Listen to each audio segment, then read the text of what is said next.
Let's get started. I'm here with Timmy Burrows. He is, of course, a bowler at Mount Vernon University here in Ohio. And he's going into his sophomore year, and he's going to tell us a little bit about his recruiting experience. So thank you for coming on, Tim. Thank you for having me. Okay, cool. So first question. What was the sort of main factor that you used to come up with a short list of colleges that you were looking at when you were first getting into the recruiting process? Okay, so I did this kind of weirdly, but a lot of it for me came down to like kind of how close it was to home. Like I didn't want to be going super far across the country. I know some people like to do that. That was not me.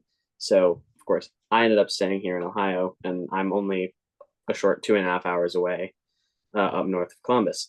So that was one of my main factors, as well as I really am big on community when it comes to colleges and just like life in general. I think having a good community to be around is something that's really important. And to me, that was something that I was looking for at colleges too, is how engaged could I be with the student body, and how well would I be able to connect to them. I would say those are my biggest factors when I was looking for colleges. And of course, that's not the only thing you want to look for, but I mean, those are my big things.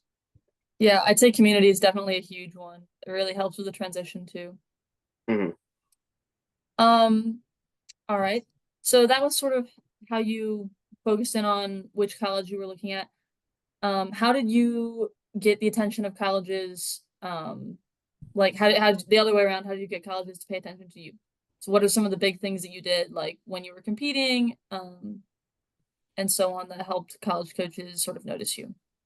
So for bowling, there's kind of like one way that most bowling people will do this, and it's essentially in the Columbus area, they end up doing a lot of like collegiate, well, it's high school tournaments, but a lot there's like it's like a college showcase day where they like there's I mean dozens of colleges that come up there. They set up little like tables that showcase their university. They'll have coaches there, and they'll walk around, and they will just scout student athletes. Like on every lane, they'll have like five different student athletes, and they'll just go around. You can just talk to them, and you get information about the college, and that's one way to get noticed by them. That's how I ended up getting noticed by my coach, and by a lot of other coaches too, not just the one I went to, but like there were probably five other coaches that I was talking to at the time, if not more than that. Um, and then the other thing that you can do if you like can't go to these like scouting tournaments or whatever, you can also on go onto Facebook and create an account for yourself, and like post short videos of you bowling, stuff like that. That will coaches actually do look at those. It's just kind of to put it up on the internet for other coaches to see, and they'll track those as well. Yeah, that sounds all awesome. What's one thing that you think is specific to bowling recruiting, like that you don't really have to do for other sports? Um, I mean, I wouldn't really know too much, but as far as I know, I don't actually think most. Um, I don't know how much other sports actually end up using this Facebook thing. This seems like more of a bowling focused thing. Um, I mean, I can't say it's too much different though, because a lot of it is like you go out of your way to get noticed by college coaches, and just put stuff on the internet, and that's I mean about that. I feel like you could probably do that for just about any sport. Yeah, so you feel like that was sort of the main way. I mean, we're kind of talking about highlight reels right now. That was gonna be my next question was, Yeah.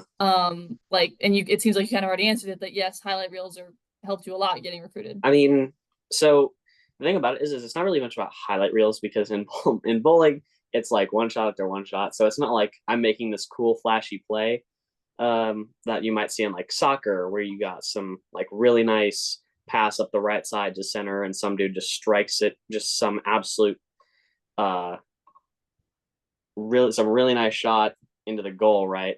It's not like that. It's just I'm throwing a ball.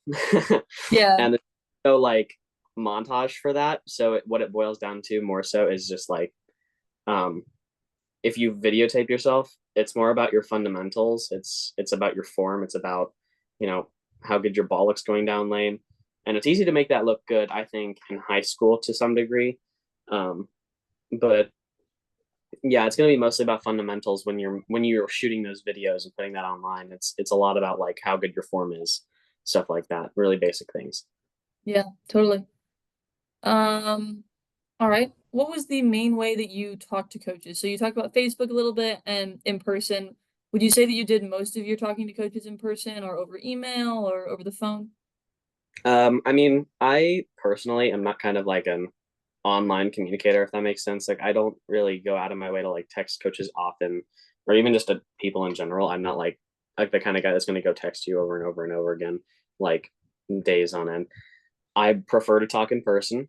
And so when I'm doing these with these coaches, a lot of the time I will be at some kind of event where I'm talking to them Yeah, and stuff absolutely. with them. Yeah. Um, did you like as you got closer and closer to coming to a decision, is that when you sort of talked more like intensely over email or over the phone? I mean, usually I was talking over email for the purposes of like scheduling visits to the college or maybe just asking small questions. I never really dialed in on online communication, and I'm not saying you can't do that. That's something that I think probably people should do more. I just like didn't do it, if that makes sense. Yeah, Um, yeah. but I generally think it's just easier to talk to the coaches in person. So like if you, so what I did with my coaches, since the college is only 2.5 hours away, I would just go visit and do practices with them, and it was easier for me to talk to the coaches more about the program in person, have like an extended conversation. That way, you don't have to type everything out, and it's not extended over several days. Yeah. So did you visit a whole bunch of times? For Mount Vernon, yeah, I did. I was up there. They did. I think I practiced with them like 3 times before I actually went there. Okay. Cool. Yeah, I mean, that's a that's quite a few. That's not Yeah, extravagant, but that's a few. Um, that's more than you would expect for any average athlete to go visit. I think most of the time, I think most athletes go and visit and practice with a team like once, maybe twice if they're yeah, like. like maybe you visit more than once, but I didn't like not practice more than once, maybe. But well, I mean, for me, it was just like extra practice. It wasn't like. I mean, there was really no pressure because I can just they were just like, yeah, you can come practice with us whenever you want. It's just, I mean, all it is just the 2.5 hour drive that's in the way of that. And to me, Yeah. that was just for practice and college stuff. Yeah, that's awesome though. That's a great situation to be in. So you talked a little bit about wanting to start working or like sort of like maybe you should have done more online stuff earlier. Is there one thing that you wish you knew um that you didn't need to do during the recruiting process? That something that you feel like maybe you wasted time on during the recruiting process? Not really actually. I generally think that being over prepared is not a bad thing, and there's not really Yeah. much you can do to over prepare for recruitment. It's just kind of like, hey, notice me, coaches, and then when they notice you, you're like, hey, here's how good I bowl. Just watch me do this, watch me do that. Let me schedule a visit, and that's pretty much it. I mean, it's not that. I don't think it's that hard, and I don't think it's that hard to. I don't think it's that easy to over prepare for anything like that. I didn't personally do it, and I don't really know how I would have. Okay. Nice. Is there one thing that you wish you did, or that you started doing earlier? Um, More technical stuff, Okay. like being ready for college bowling is something that I don't actually think a lot of high school bowlers realize that they should do. And so you might not understand what I'm about to say. But for college, there's a lot of like fundamental stuff that people do in high school that they really probably shouldn't be doing in college. One thing for me, what I had to do was so a lot of high school bowlers. So we have what's called a strike ball and a spare ball, right? One you throw to get your strike, and the other one you go clean up whatever pins are still standing, right? And so in collegiate bowling, they put down oil patterns that are a lot harder than what they have in high school. It's more complicated and it makes the game depth probably 3 times as deep. And so using a spare ball to like clean up whatever pins are standing on your second throw, it makes it so much easier. It just takes a lot of the difficulty from having to calculate where you're going to throw your strike ball and how it's going to curve across like 20 different boards on the lane. It's all like that makes it so much harder than oh, I'm gonna throw straight at this and Mhm. remove all of the difficulty out of it. And that's something that I don't think a lot of high school bowlers realize they should be doing before college. Um, that and just kind of generally getting like good fundamentals. Something I wish I had worked on sooner was getting a higher rev rate, which again, it's not something you'll necessarily understand. Other bowlers watching this might understand that. Getting like a higher rev rate, just being comfortable with like being able to play on multiple different oil patterns and like being able to play throughout the day as the oil pattern is going to get maybe it'll get heavier, maybe it'll get lighter depending on how people are playing on it that day. It gets pretty complicated, and so you kind of need to be ready for that if you want to like really thrive as a freshman. Yeah. Is that all stuff that you like knew about in high school but just didn't work on, or that you just sort of found out that you needed to work on recently going into your freshman year? So it's something I knew that I was going to have to do going in. So about my senior year. Sorry, I stuttered from that one. Um, about my Okay. senior about my senior year is when I realized I'm like, hey, I should start like throwing straight on my spares, start doing this, start doing that, just to get ready for college. But it really smacks you in the face when you get there, and it's like so much harder than you were expecting. Which might have been perhaps one of my it's like a personal issue of mine. I know that there are a lot of like really talented freshmen that go in and they do like really well. I was not one of the talented freshmen that went into my freshman year and like stomped the other competition. It was really hard, and there's a lot of really good bowlers in college, and so like you have to be ready for that. Yeah. I had another athlete, Maddie. I was talking to Maddie about the same thing, and she was like, "You're just not ready for the fact that like you are the best, like you're in the top two or three people in whatever club team you're on or high school team you're on. That's why you're playing in college, but your college is all made up of people who were the top two or three on their club team or their high school team, and you're just not used to that." Yeah, you're in the best of them, and it's so weird.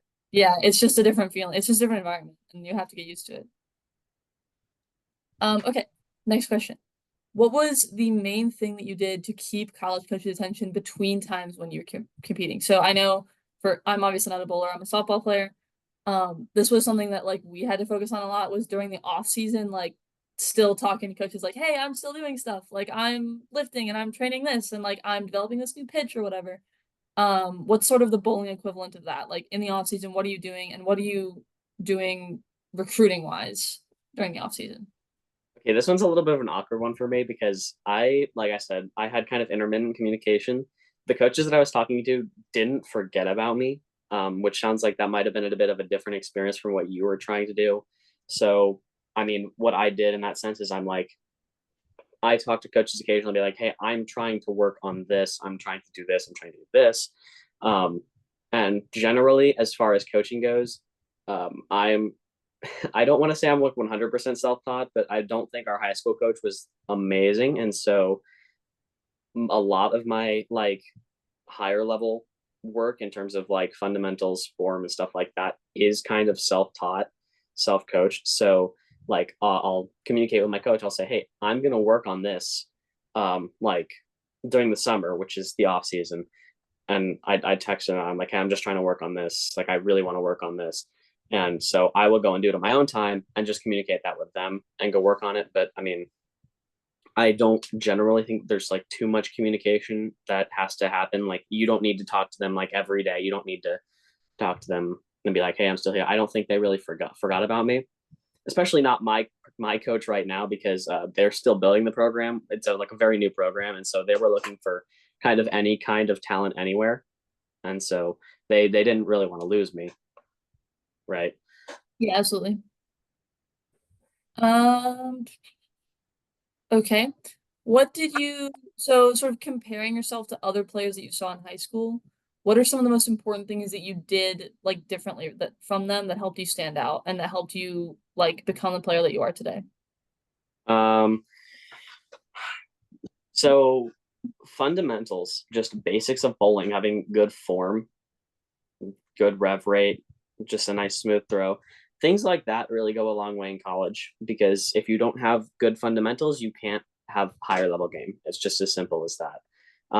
One of the biggest things that my coach liked about me in high school that I took to college was spare shooting, right? So In college, one of the most important things that you can do is if you do not make a strike on any given throw, that you spare it because it will be the difference between having a 220 and like a 180. It's a wild difference. And so a lot of high school bowlers don't realize that because high school, if you're a good high school bowler, it can just be strike after strike after strike after strike. And you don't actually think a lot about the spare shooting because even if you miss two spares in your game, you have enough strikes to where you're still shooting 240 and it's not a problem. Go over to college and now your shot's inconsistent. Every shot could be doing something different. So when you can spare those shots, just having good accuracy on your spare shots is really, really important. Yeah, awesome. Is there anything sort of like the same question? Is there anything that you didn't do in high school that everybody else was doing that you think helped you stand apart? Um, Not really. I think as far as our conference GWAT goes, like I was one of the better players in that. I did make all conference in my senior year. So as far as getting noticed, it wasn't too hard. There wasn't like a lot going on, especially because surprisingly, a lot of the better bowlers I thought, at least my senior year, that were in GWAC weren't like going out of their way to get like really noticed by coaches. So I think what we did as a family, which is just going online to Facebook, going to talk to coaches, going to recruiting events, it's as simple as that. Yeah, yeah. So talking about sort of later things in the recruiting process, were you able to negotiate your athletic scholarship or your financial aid in any way? And I know that the esports team probably came into this a little bit too.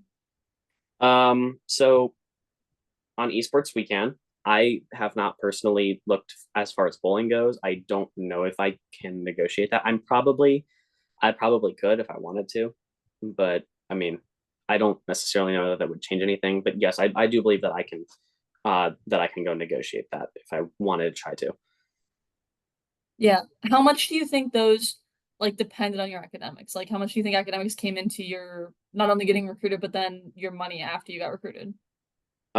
So academics are really, really important in bowling, surprisingly, because it is based on eligibility, right? If you can't hold like, because I think it's like a two, or not even a 2.0. I mean, I think it's less than that.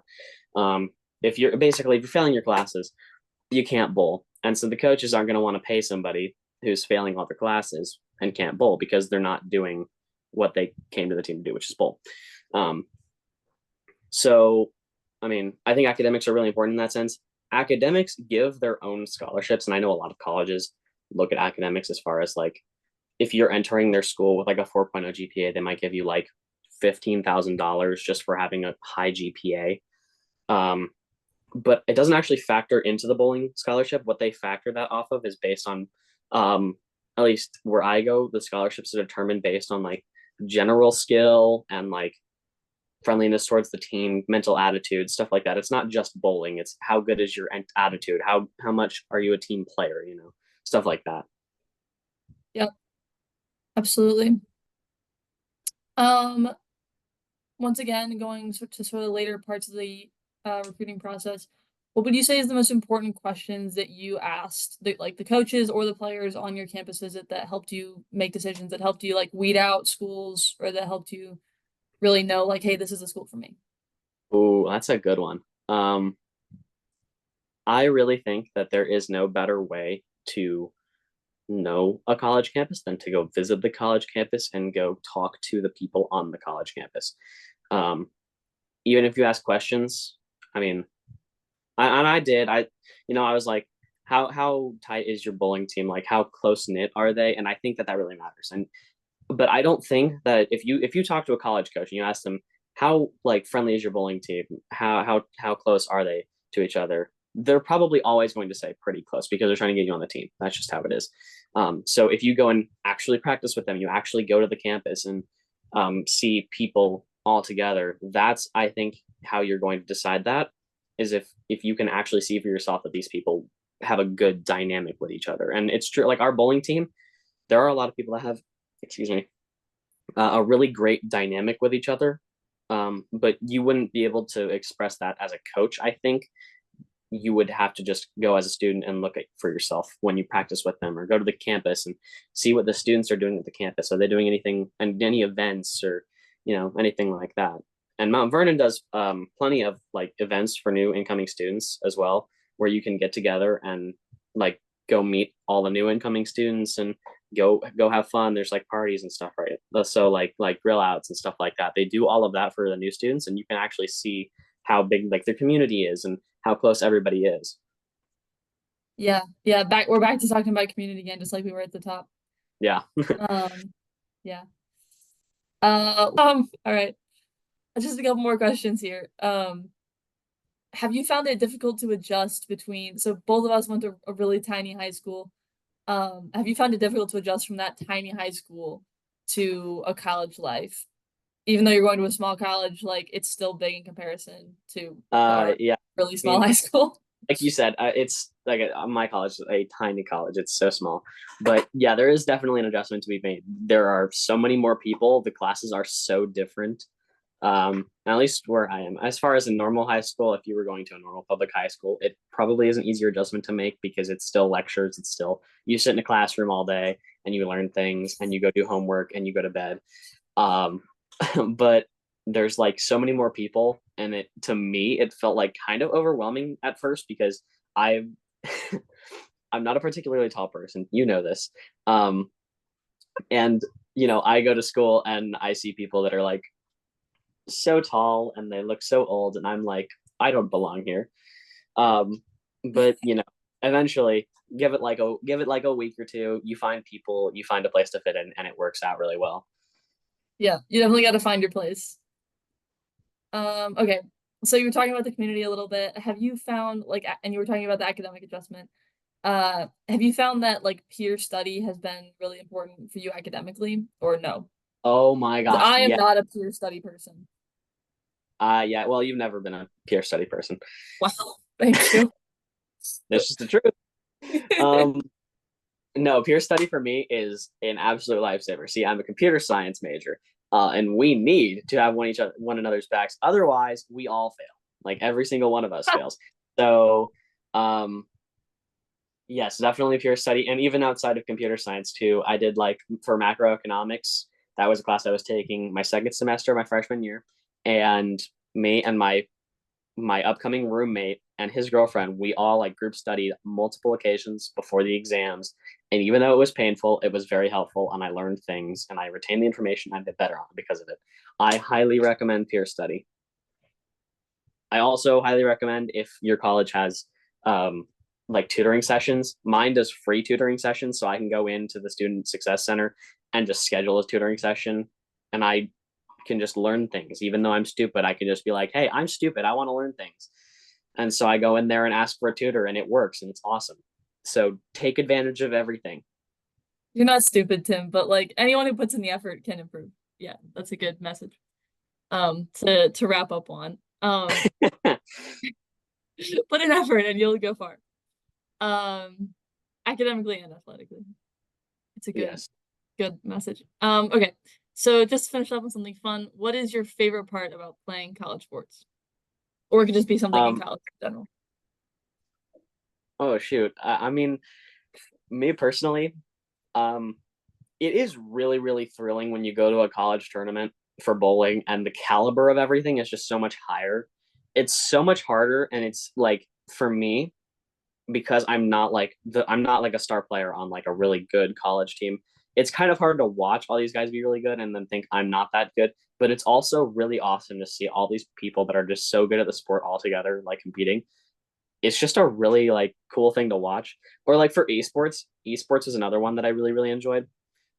Because it's actually my first experience playing on an esports team, and I get to have a bunch of guys that I know and I can talk to, and it feels like really, really elite. Even though we're like maybe not that actually good at the game, it feels like we're way better than we should be, and like everything feels just super fun when we're doing it. So like if you like are in high school and you like doing your sport, give college sports a try. I just think it's so much fun. Yeah, I definitely agree with all that. Okay. Well, this has been lots of fun. Thank you so much. Yeah. No problem, Jordan.